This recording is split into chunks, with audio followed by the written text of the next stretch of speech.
በኢየሱስ ክርስቶስም የአገሬ ሰው እንደዚህ ይላል፣ የፈሩት ይደርሳል፣ የጠሉት ይወርሳል የሚለው አባባል አለ። በጌታ በኢየሱስ ክርስቶስም ምን ሰማለሁ መሰላችሁ? የሆነ ወዳጄ እንዲህ አለ፣ እርዱኝ ይረዳቸዋለሁ ይላል እግዚአብሔር አለ።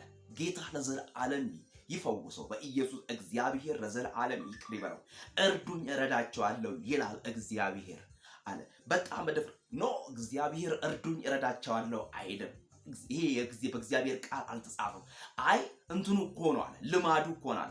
ብዙዎች በልማድ እንዲህ አይነት ጥቅስ ያነባሉ። ብዙዎች በልማድ ብዙ ነገር ይላሉ። እርዱኝ እረዳቸዋለሁ እግዚአብሔር አይልም። እግዚአብሔር ያላንዳች አማካሪ ይውል ዘፍጥረት ላይ ሰማያትን ሲሰራ አማካሪ አልነበረውም። ምድርን ሲመሰርት አማካሪ አልነበረው። ውኖቹን በኢየሱስ ክርስቶስ ሲያዘጋጅ ሲያሰማራ አማካሪ አለ። ፍጥረታትን ሁሉ ሲመራቸው አማካሪ አልነበረም። ብቻውን እንዲያውም የሰው ልጅ ያኔ ቢኖር ኖሮ እኔ አግዤው ነበር፣ እኔ ከጎኑ ነበር፣ እንጨት አቀብዬው ነበር፣ ውሃ አቀብዬው ነበር ሊል ይችላል። እግዚአብሔር ግን አዋቂ ስለሆነ በእግዚአብሔር ቃል ሁሉም ነገር ተመሰረተ።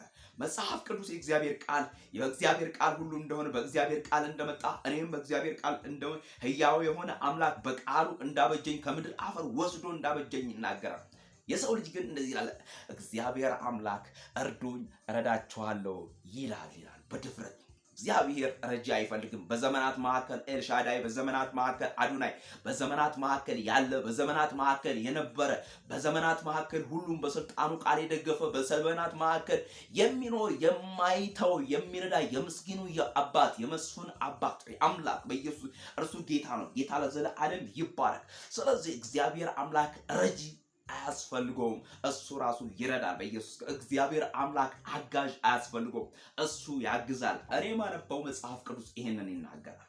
እኔ የምሰብከው መጽሐፍ ቅዱስ ይሄንን ይናገራል። እኔ የምሰብከው ወንጌል ይሄንን ይናገራል።